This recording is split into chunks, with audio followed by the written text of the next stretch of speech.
الله الله أكبر الله أكبر الله الله أكبر قوة إلا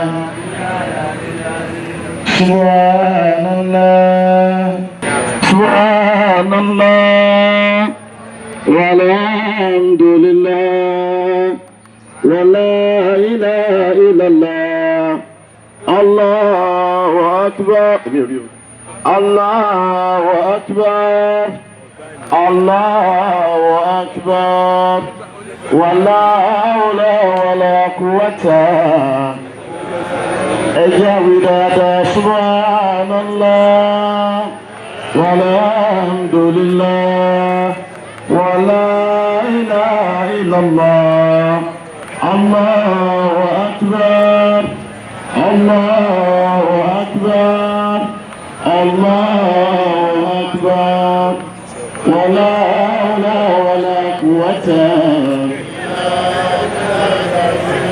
سبحان الله والحمد لله ولا إله إلا الله الله أكبر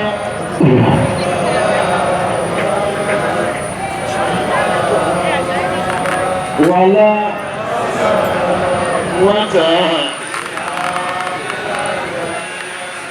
سبحان الله والحمد لله ولا إله إلا الله الله أكبر الله أكبر الله أكبر ولا حول ولا قوة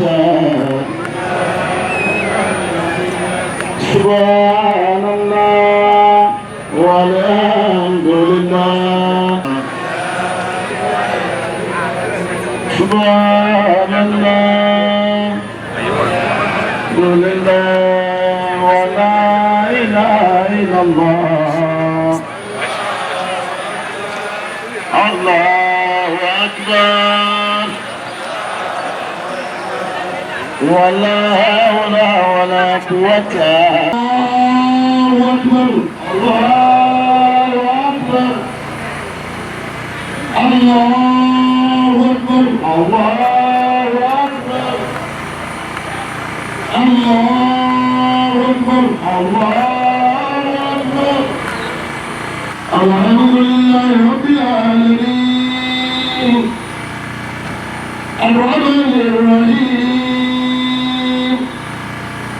مالك يوم الدين إياك نعبد وإياك نستعين اهدنا صراط المستقيم صراط الذين أنعمت عليهم غير المغضوب عليهم ولا الضالين آمين الله لا إله إلا هو الحي القيوم لا تأخذه سنة ولا نوم له ما في السماوات وما في الأرض من ذا الذي يشفع عنده إلا بإذنه يعلم ما بين أيديهم وما خلفهم ومن يكون بشيء من علمه إلا بما شاء وسع كرسيه السماوات والأرض ولا يؤوده حفظهما وهو العلي العظيم الله أكبر الله أكبر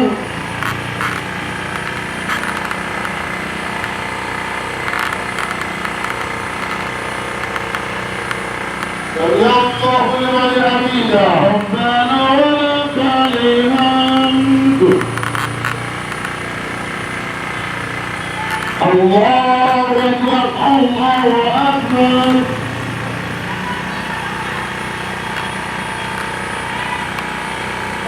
الله أكبر الله أكبر الله أكبر الله أكبر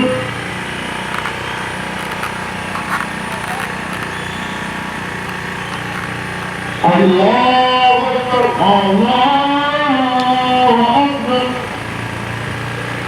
الله أكبر الله أكبر الله أكبر الله أكبر الله أكبر الله أكبر الحمد لله رب العالمين الرحمن الرحيم مالك يوم الدين إياك نعبد وإياك نستعين اهدنا الصراط المستقيم صراط الذين أنعمت عليهم غير المغضوب عليهم ولا الضالين آمين. يقال من شجرة مباركة زيتونة لا شرقية ولا غربية يكاد زيتها يهديه ولم تمسسه النار نور على النور يهدي الله لنوره من يشاء ويضرب الله الأمثال للناس والله بكل أكبر.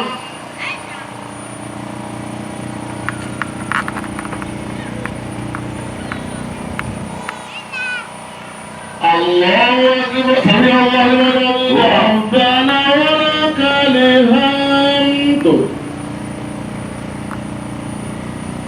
الله أكبر الله أكبر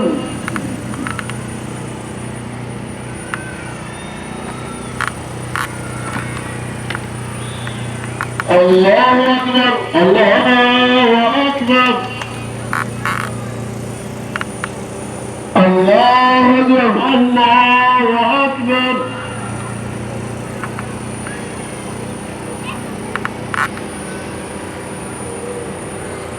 الله أكبر الله أكبر.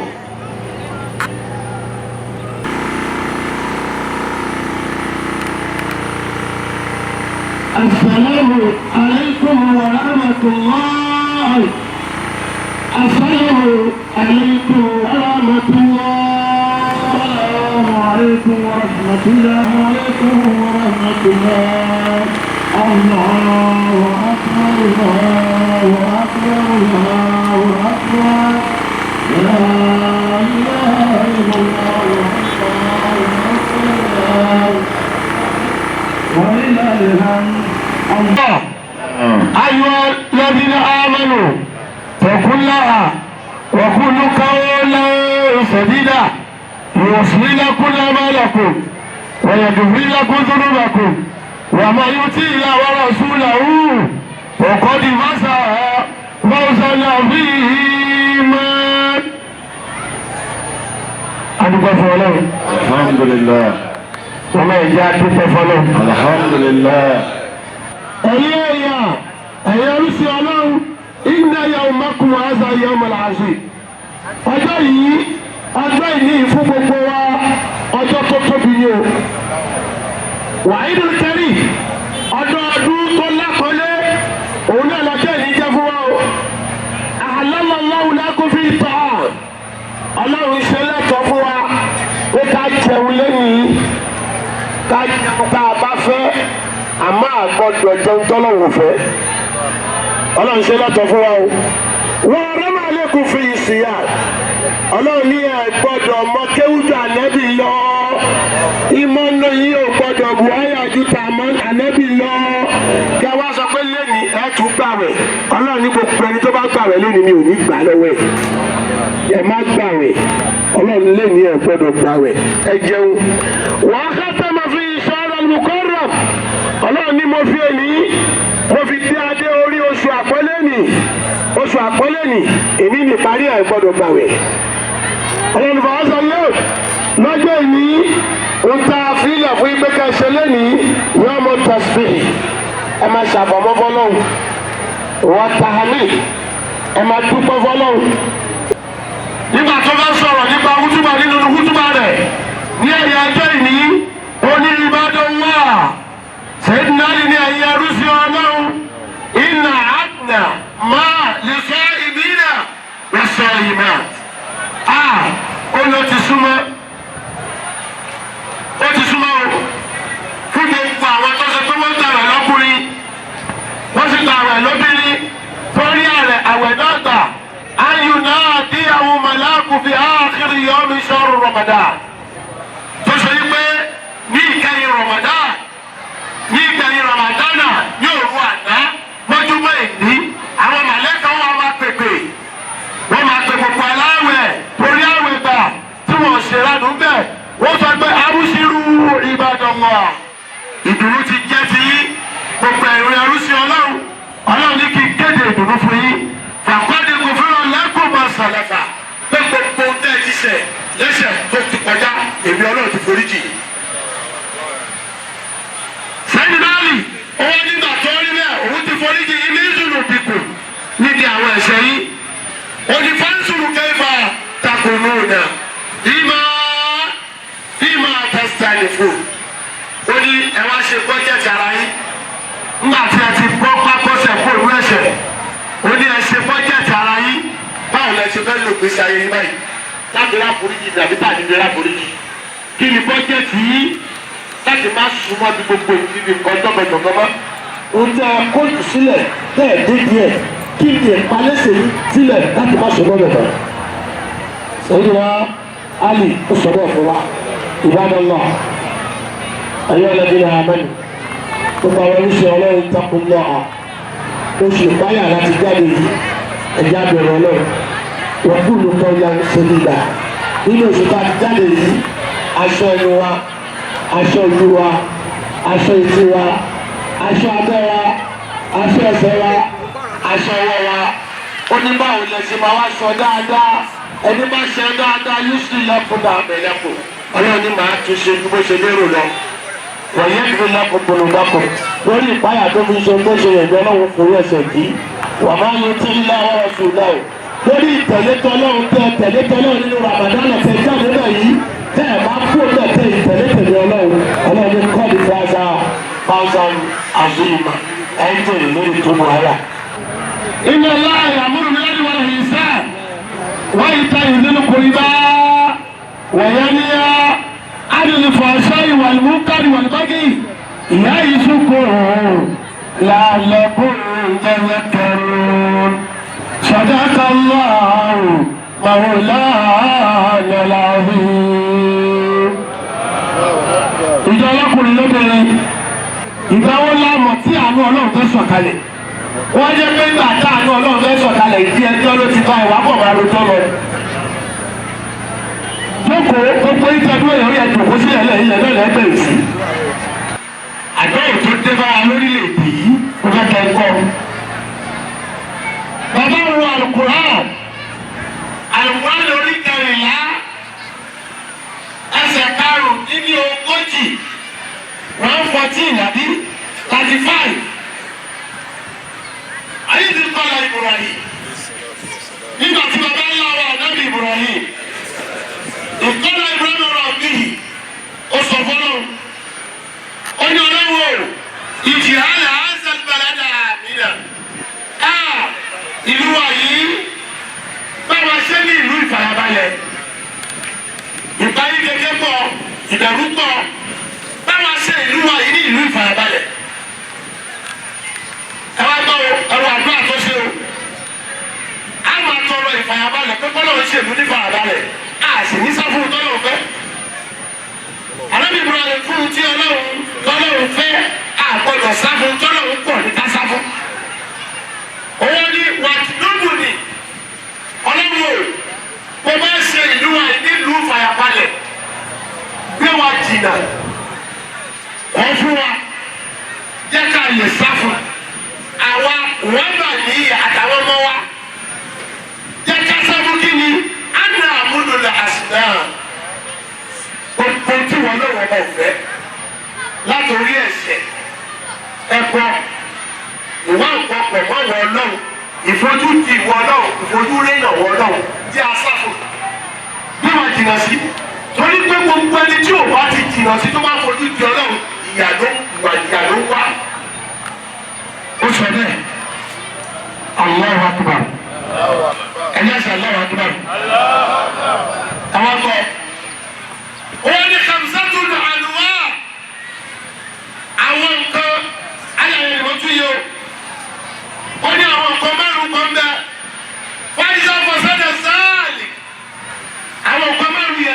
lè lálàáfíà tó bá lálàáfíà fọ́sà dábìlà ààrùn orílẹ̀-èdè wọn da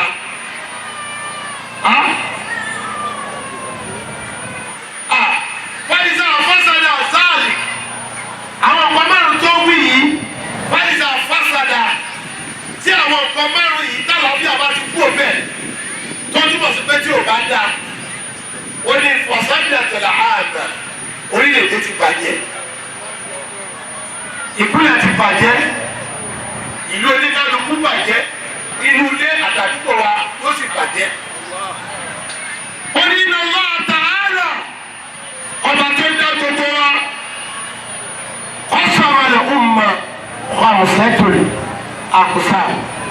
ó wá pín ìjọ tó wà lórílẹ̀ ayé tó wà nínú ìlú oníkálukú lórílẹ̀-èdè wa nínú ilé wa ládùúgbò wa ọlọ́run kò sọ́nà márùn-ún ọ̀nà mélòó ọ̀nà márùn-ún ó wá ní ọ̀nà márùn-ún tó lọ́n pín sílẹ̀ o ẹni tó ń tó ń bá tí wàá jẹ́ lórílẹ̀-èdè yìí ní ìpínlẹ̀ wa nínú wa rẹ o alákọ̀ọ́kọ́ bẹ̀ òun náà ni ulama àwọn àfáà àwọn pastors àwọn olórí ẹ̀sìn àkọ́kọ́ nìyẹn súnmọ́ sùhádùn ẹlẹ́ẹ̀kejì náà làwọn tó ráyé sá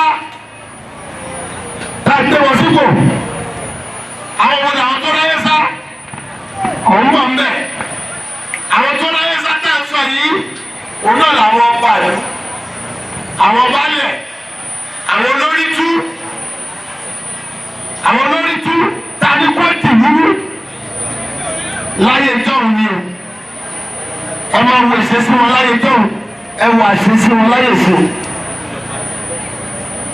ó di mélòó ẹlẹ́ẹ̀kẹta ń bẹ̀ òun náà ni kùsẹ́ẹ̀tù àwọn tí ọlọ́run rán níṣẹ́ àwọn tó lọ́run rán níṣẹ́ tí wọ́n jẹ́ security tọ́lọ̀ ní kọ́ máa ràn wá lọ́wọ́ wọ́n máa dáàbò bò wá ó di mélòó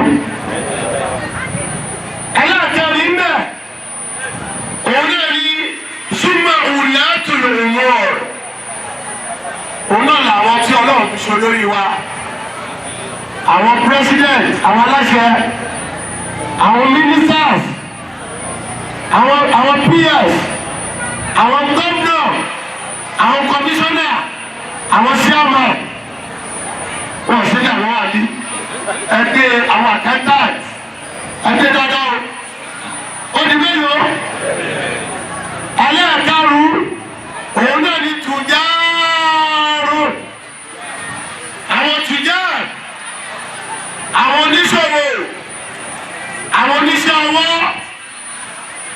oníṣòwò mẹkáníìkì fọ́níṣọ̀ oníṣẹ́ ọwọ́ bíríkìlà àwọn ẹlẹ́ẹ̀karùn-ún ṣé márùn-ún ti dé ṣé ó ti dé ṣé kí wọ́n ṣàlàyé ṣé tó lọ́ọ̀ pé fún wọn. láàrin ìṣẹ́jú díẹ̀ ọlọ́dún kan lè wúlò àmà ó lè rí àwọn àfà wọ́n lù sàtìlà àdìyà àwọn olóṣogún àwọn ànábì ọlọ́wọ́ ṣé wọ́n wà bẹ́ẹ̀ àwọn ànábì ọlọ́wọ́ àwọn àfà lójogún wọn àwọn lójogún wọn ṣé wọ́n wà lórí ayé wọn wọ́n sùn hàn àwọn tí wọ́n jẹ́ àwọn ọba àwọn tó ráyé sá òun náà ni mùlùkùlẹ̀ hàn àwọn ọba àwọn ọlọ́lá wọ́n kù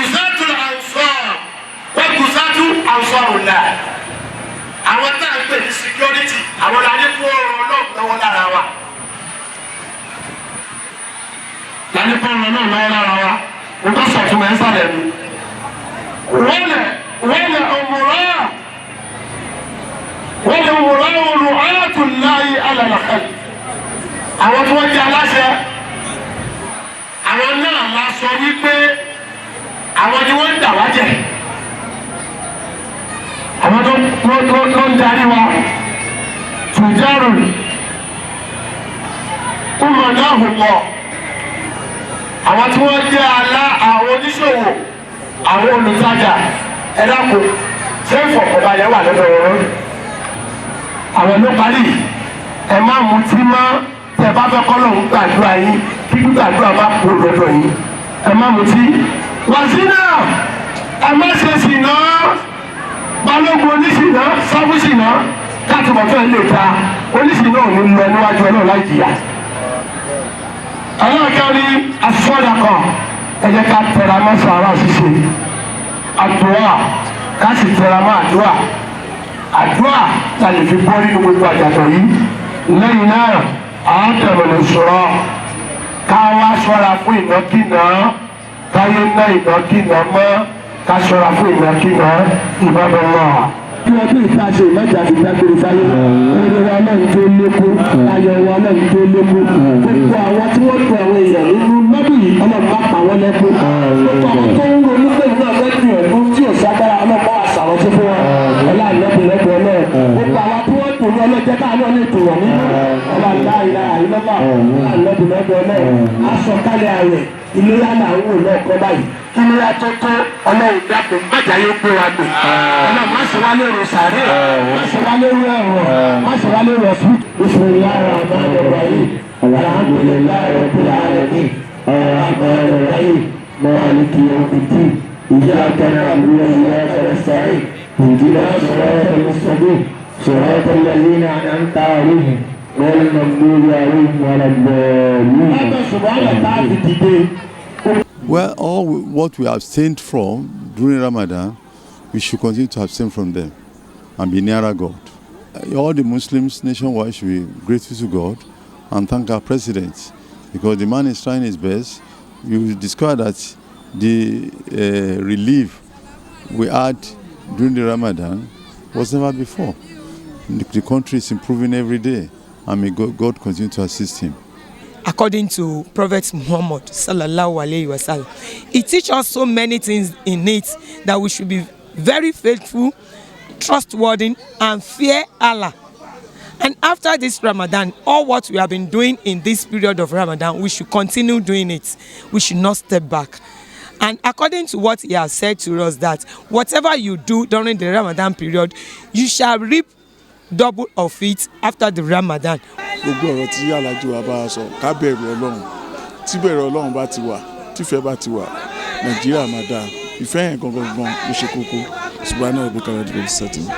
The message sent is an annual routine that focus on the ongoing issues in the country, but this year focus on 3 key issues: insecurity in the country, banditry, kidnapping.